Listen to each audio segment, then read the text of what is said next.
Les grandes gueules. Tout sur les dessous de l'actu. Ici, l'actu rime avec liberté de ton sur Radio Espace. Et également sur Espace TV, tous les soirs, vous avez accès à cette émission. Merci à Mar-Alex. Silla.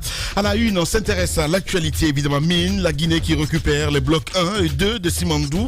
Après plusieurs mois de bataille judiciaire et de négociations, l'État guinéen et BSGR sont parvenus donc à un arrangement qui permet à la Guinée de récupérer 2 de ces blocs les plus importants du gisement de fer de Simandou. Et quels sont les contours de cet accord? On pose la question ce matin. Quelle perspective cela ouvre pour la Guinée? Monsieur Abdoulaye Magassouba, il faut le rappeler, il est ministre des Mines et de la Géologie. On va l'appeler dans un instant sur Radio Espace. On parle politique également dans cette émission ce matin. L'opposition républicaine qui appelle le pouvoir d'Alpha Condé à surseoir aux opérations de déguerpissement en cours donc sur le site du centre directionnel de Koloma. Elle dénonce la brutalité avec laquelle l'État procède à ces déguerpissements. Pendant ce temps, un enregistrement audio du chef de file de l'opposition et la cellule d'Alain Diallo relatif donc à une prise de position de ce dernier lors d'une opération similaire en 1998 semble mal reçu dans l'opinion. Le leader de l'UFDG, alors haut commis de l'État, est accusé d'avoir défendu le déguerpissement d'alors. Guéropon, son parti, on essaie de comprendre ce matin avec M. Alpha Bakarba. Il faut le rappeler, il est le conseiller du président de l'UFDG, chargé des relations publiques et extérieures. Vous allez l'avoir ce matin dans cette émission. Un saut sur vos réactions évidemment sur notre plateforme. On y va, Mamoudou Condé, avec cette réaction qui nous parvient à l'instant T. Les auditeurs fidèles évidemment, Fomoussa Makadabi qui nous écrit: bonjour les grandes gueules, bonjour à toute l'équipe. Créer une nouvelle usine d'huilerie sans avoir une bonne politique pour relancer celle déjà existante à Dalaba, avec ces tonnes d'arachides, serait une faute grave et un regret inoubliable pour le ministre Tibou Camara, à l'image de ses prédécesseurs. Voilà, donc il continue. Je pense que c'est le même message qui parvient du côté de RPG Arc-en-Ciel, toujours avec Mohamed Fofana qui nous écrit ce matin. Mohamed qui nous dit: bonjour les grandes gueules, Kema Foudia arrête son jonglage verbal. Qu'est-ce que c'est que cette histoire, Mohamed? La relance de l'usine de Fria est une chose et le manque d'emploi pour les habitants de cette ville en a une autre. Qu'elle nous dise si la promesse du FAMA concernant donc la relance de l'usine de Fria est tenue ou pas. Il faut éviter d'user du micro pour s'aimer la trouille dans l'esprit des auditeurs. C'est Mohamed Fofana du côté des RPG Arc-en-Ciel qui nous écrit ce matin. On part maintenant du côté de l'UFDG avec Suleiman Fofana qui nous écrit. Suleiman, voilà, Konaté, voilà, c'est bien cela. Suleiman Konaté du côté de Dubreka, il est de l'UFDG. Pour lutter contre l'occupation illégale des domaines de l'État, il faut primo identifier et arrêter tous les cadres véreux qui se sont illustrés dans la vente illicite des domaines de l'État. Secondo, remplir toutes les conditions de réclassement et de dédommagement des occupants, détenteurs, des recassements, des actes légaux. Terceau, donc finaliser les opérations d'identification et de codification de tous les domaines étatiques. Suleiman Konaté, donc il nous écrit ce matin. Suleiman Konaté d'ailleurs qui sera avec nous jeudi prochain, évidemment, les jeunes et politiques, qui sera notre invité, comme d'ailleurs on l'a fait avec l'UFR. On va rester dans le sillage avec les auditeurs sur Twitter cette fois-ci, le hashtag EspaceGG. Beaucoup de réactions évidemment de ce côté aussi avec les auditeurs. On va y aller avec qui exactement, le temps que ça s'ouvre, voilà, parce que là c'est un peu compliqué la connexion ce matin. Voilà, on y va avec Lamarana Yemberin qui nous écrit du côté de l'UFDG, c'est bien cela. Voilà, bonjour les grandes gueules. En attendant les usines virtuelles dont vous faites la communication, il y a une famille qui est victime d'agression et d'injustice. Plus de 103 de ses enfants tués, je comprends pas. Plus de 1200 blessés, donc 80% par balle. Plus de 50 boutiques et 200 maisons cassées issues de cette famille. Donc je comprends pas. Voilà, c'est pas une émission à devinette, s'il vous plaît les gars. Allez, on va y aller avec c'est autre. On reste avec Noumou qui nous écrit: c'est bien de communiquer si tu as un bilan, sincèrement. Les gars, avez-vous vu un ministre nous présenter des résultats négatifs ici? Ils sont bien dans leur théorie, pas besoin de polémiquer sur un bilan qui n'existe pas. Titi, tu as vu le métro bus? Donc voilà, il pose la question ce matin. C'est que le ministre qui nous en a appelé dans un instant, le ministre Magas. Magasouba, on va essayer de l'avoir. Pour une première sur nos antennes, si tout va bien. C'est relativement donc à cet accord, à cet arrangement entre la Guinée, l'État guinéen et BSG. Ouais. C'est donc officiel. La Guinée, à travers donc au gré d'un arrangement avec la compagnie du milliardaire israélien Benny Stamez, donc va récupérer les blocs 1 et 2 du gisement de fer de Simandou. Il faut rappeler que c'est 4 blocs. Le bloc 1 et 2 donc, faisaient l'objet de contentieux entre la Guinée et BSG. BSG qui les avait acquis, ces 2 blocs, sous le régime de Conté, mais dans des conditions qui ont été dénoncées par l'actuel régime, par le régime du professeur Alpha Condé. Il s'en est suivi donc une longue bataille judiciaire qui a conduit même à l'arrestation donc du milliardaire et d'autres associés donc et d'autres personnes incriminées dans ce dossier. Et finalement donc au gré de beaucoup d'interventions, mais aussi de négociations parfois secrètes, on est arrivé donc à cette conclusion à cet accord qui permet donc à la Guinée de récupérer ces 2 blocs et donc à BSG donc de garder Zogota. Bien. Magas en direct chez les GG. Les grandes gueules. Bonjour Abdoulaye Magasouba. Bonjour. Bienvenue. Allez-y Tamba. Voilà, c'est cet accord arraché entre la Guinée et BSGR, cette compagnie du milliardaire israélien Benny Stamez. Moi, j'ai qu'une question par rapport à cela, monsieur le ministre. Qu'est-ce que la Guinée a à gagner finalement? Quelle est la clé justement qui a permis de parvenir à cet accord-là? Qu'est-ce qui reste à BSGR et la Guinée gagne quoi? Ce qu'il faut noter fondamentalement, c'est que ce qui est gagné aujourd'hui, c'est une grande victoire pour la Guinée qui est le fruit de plusieurs années de combat du président Alpha Condé. Quand il a engagé ce combat, c'était celui de David contre Goliath en quelque sorte. Et beaucoup de gens le donnaient perdant et il l'a fait au péril même de son pouvoir. Mais il a persisté et aujourd'hui la Guinée en sort gagnant et je dirais même que toutes les parties en sortent gagnantes, mais la Guinée récupère les blocs 1 et 2 du Simandou, ce qui a toujours été notre objectif, de pouvoir ramener ces blocs-là dans le portefeuille de l'État guinéen. Et cette récupération s'est faite sans que la Guinée n'ait à débourser un seul franc. Donc c'est cela qu'il faut noter et je pense que le mérite revient exclusivement aux efforts fournis par le président Alpha Condé dans ce processus.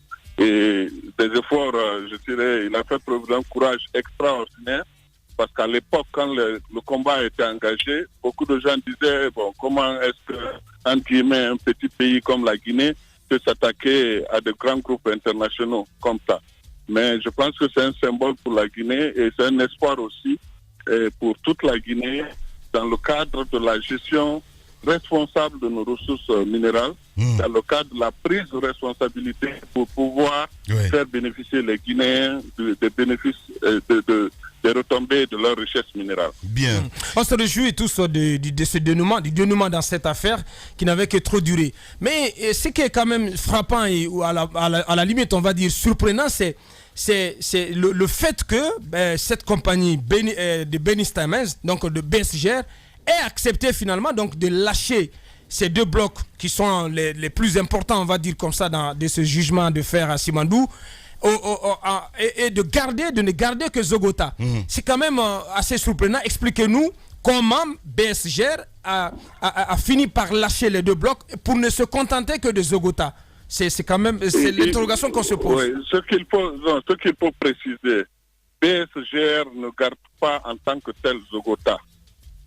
Mais ce que l'État guinéen a accepté, c'est que BSGR propose un investisseur dont l'État guinéen vérifie les capacités avant de l'accepter et c'est ce qui a été fait.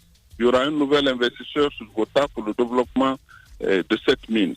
Mais comme vous le savez, il y a eu de longues discussions. Pendant de longs mois, de longues années, il y a eu plusieurs interventions.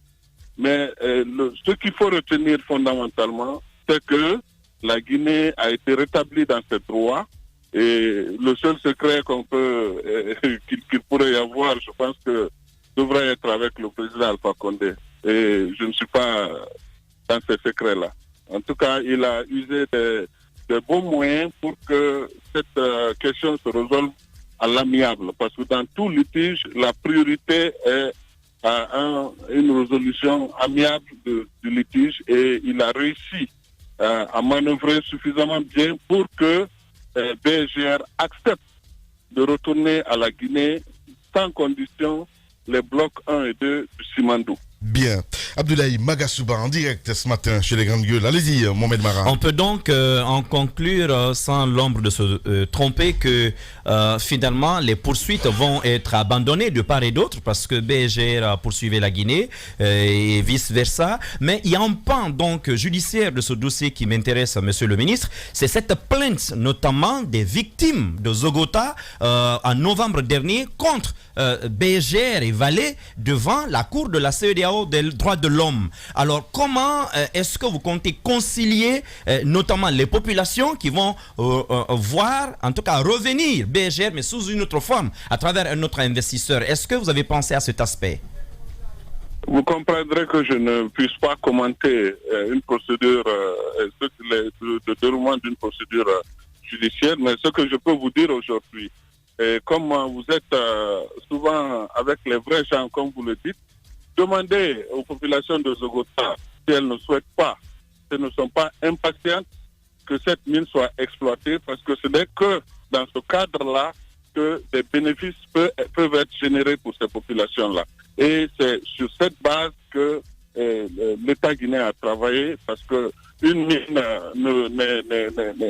l'existence d'une mine ne peut se justifier que par son exploitation au bénéfice des parties concernées et en particulier des populations locales. Bien. Si vous demandez aujourd'hui à Zogota, je suis certain que les populations vous diront que leur souhait prioritaire, c'est que cette mine-là soit développée. C'est dans ce sens-là que l'État guinéen a évolué.